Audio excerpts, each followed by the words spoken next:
have a dream. My poor little children will one day live in a nation where they will not be judged by the color of their skin, but by the content of their character. I have a dream today. Dr. King once said, "Life's most persistent and urgent question is, what are you doing for others?"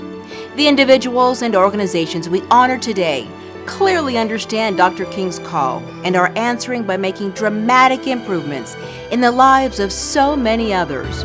We celebrate the content of their character.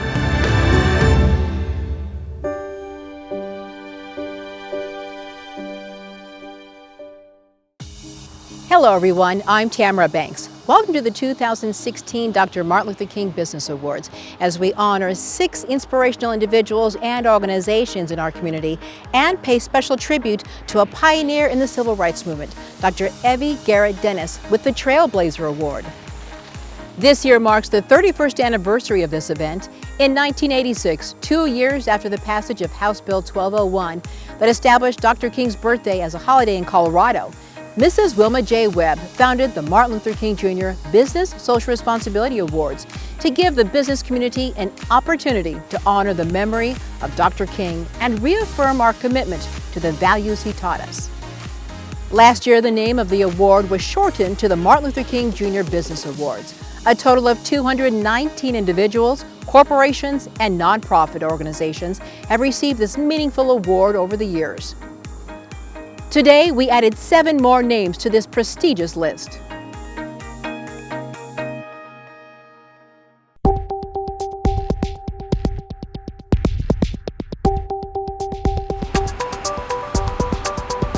Michelle Campbell is an engineer and counselor with experience developing employee systems, workplace investigations, diversity audits, mediation, and executive coaching nationwide.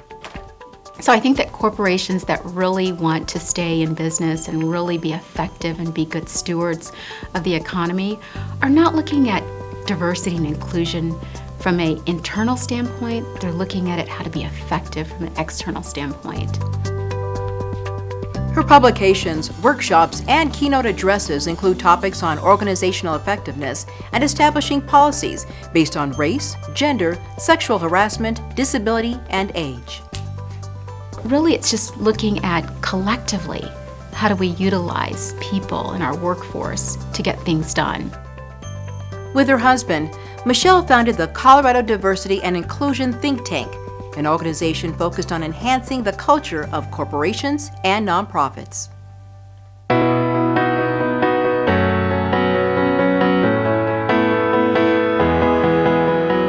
Marco Campos founded Denver-based Campos EPC in his basement when he was 30 years old.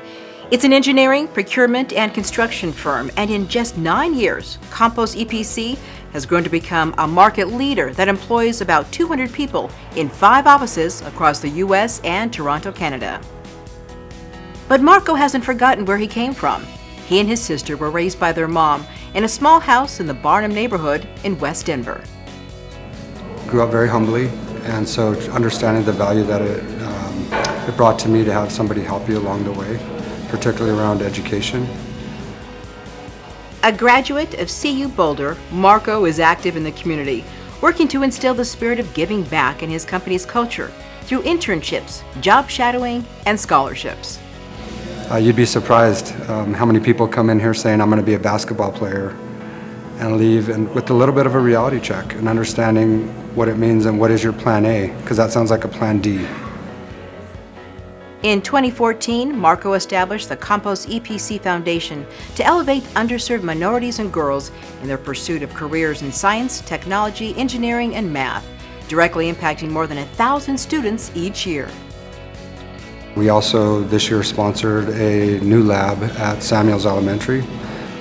Very exciting piece of work for us, to sit in an auditorium with 500 elementary kids and have them screaming about how excited they are to integrate this type of curriculum into their work that they're doing on a daily basis. It's very exciting for us.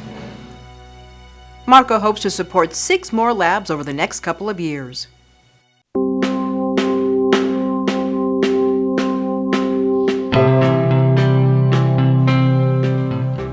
America Schools were founded by Congressman Jared Polis in 2003. They're a network of 5 public charter schools across 2 states, serving about 2,000 students, a unique population, recent immigrants, families, and children who want to learn or perfect their English and earn a high school diploma. New America Schools provide a chance to succeed when other avenues have failed, which helps our entire community. Research has indicated for every student that does not graduate, it probably costs the taxpayers of this country close to $300,000 per student in terms of lost wages, taxes, social services provided for them. New America Schools have served close to 13,000 students in the Denver area alone, 1,000 of which have graduated. They're fully accredited, publicly funded institutions that serve young people 15 to 21. We're advocating for students that can't advocate for themselves. We provide a safe learning environment for them. We have teachers that are supportive and provide hope for these students. The future looks bright, with a mission to expand to more Southwest states.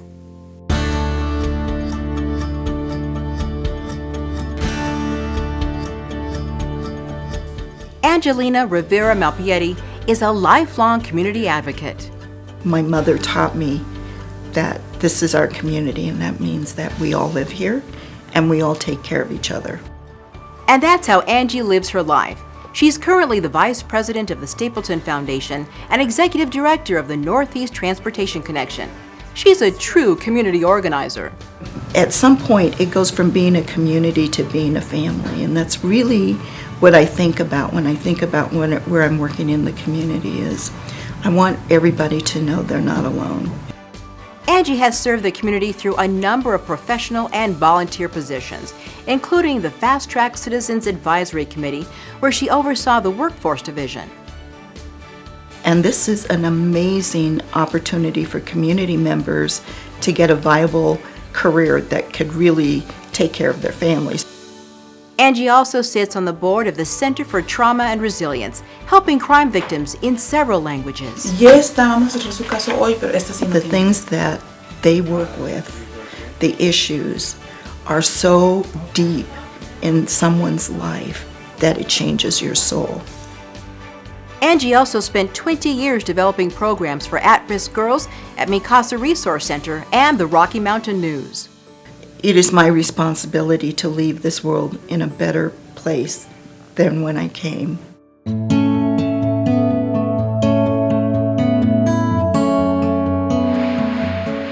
Southwest Airlines is recognized as an industry leader and outstanding corporate citizen. Last year, their charitable donations impacted more than 160 area nonprofits. And Southwest Denver-based employees volunteered more than 5,000 hours. Although we're an airline, I like to think we do some of our best work on the ground in the communities that we serve. For the past 6 years, the company has led funding for the Southwest Rink at Skyline Park. More than 210,000 skaters have taken a spin on the rink. It's become a treasured tradition for the citizens of Denver.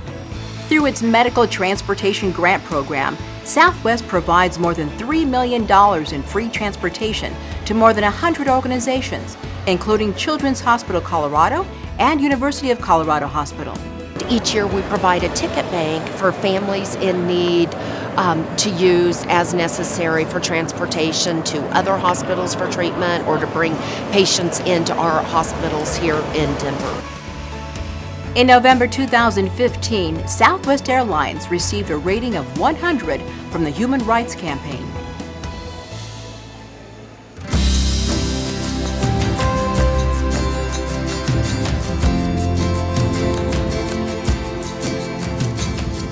We were born into this world for a purpose, and that is to make it a better place. That's Minoru Yasui's life motto, even when he was being discriminated against. After the horrendous bombing of Pearl Harbor, Japanese immigrants, as well as their U.S.-born American citizen children, Japanese Americans, were seen with loathing and hatred and considered to be enemies of the United States. And in 1942, President Franklin D. Roosevelt authorized the deportation incarceration, and curfew for people of Japanese descent. Min was one of the few Japanese Americans who challenged the constitutionality of that curfew order on the grounds of racial discrimination. His case was ultimately heard by the United States Supreme Court, but his conviction was upheld. My contention obviously was if you begin to erode the liberties and freedom and rights of the individual, then you are indeed jeopardizing the safety of our whole nation. After internment for most of the war, Min moved to Denver in 1944 and became a legendary leader in civic affairs. And it didn't take long before the governor and the mayor of Denver noticed this young firebrand and enlisted his help and developed what was called then the Commission on Community Relations. It is now the Agency for Human Relations and Community Partnerships.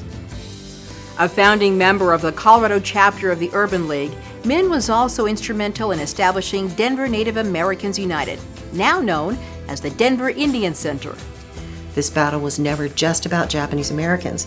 This battle was about civil liberties, the constitutional rights of all, and equality for all. And that was his battle until the day he died in 1986. Lori Yasui, receiving on behalf of Minoru Yasui.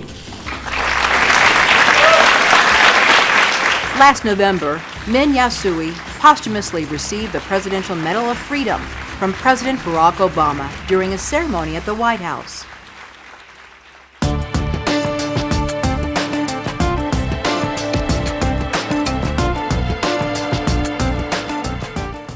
Evie Garrett Dennis earned her PhD from Nova University in Fort Lauderdale in 1976. She moved to Denver in 1958 as a researcher for the Children's Asthma Research Institute and the Jewish National Home for Asthmatic Children. In 1966, she began her long career in public education, first as a teacher at Lake Junior High School. I was just looking for something different, and I had taken a minor in education along with my degree in biology and general science, so I thought, do something different. Dr. Dennis's leadership skills quickly emerged, and in 1988, she was promoted to Deputy Superintendent of the Denver Public School System. She then served as District Superintendent from 1990 to 1994, the first woman and first African American to head the 60,000 student district. One of her primary charges, implement and monitor a U.S. District Court order. It was to desegregate, they said, the Denver Public Schools root and branch is what they said. That meant at all levels, everywhere, everything. And she put her life on the line doing so. I had a bomb put in the restroom on the floor where I worked at the ad building when all of this was going on. Outside the educational world, Dr. Dennis is a sports icon. Well, I was vice president of the United States Olympic Committee for 8 years. And she was instrumental in convening the first convention of the Athletics Congress, now called USA Track and Field. She was the chief of missions for the U.S. Olympic Committee for 2 Pan Am Games, as well as the 1988 Games, all first for a woman in Olympic history.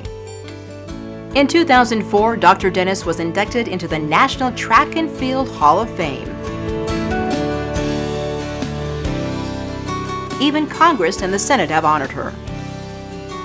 And now a school in Green Valley Ranch bears the name of this great trailblazer. I didn't think I needed all of that because I did what I did because, first of all, I loved what I was doing and I gave it my best. Dr. King's memorable words of love, hope, and compassion have clearly stirred the souls of the individuals we honor here today with the 2016 Martin Luther King Jr. Business Awards. We celebrate the content of their character and applaud their efforts to make life better for so many people in Colorado.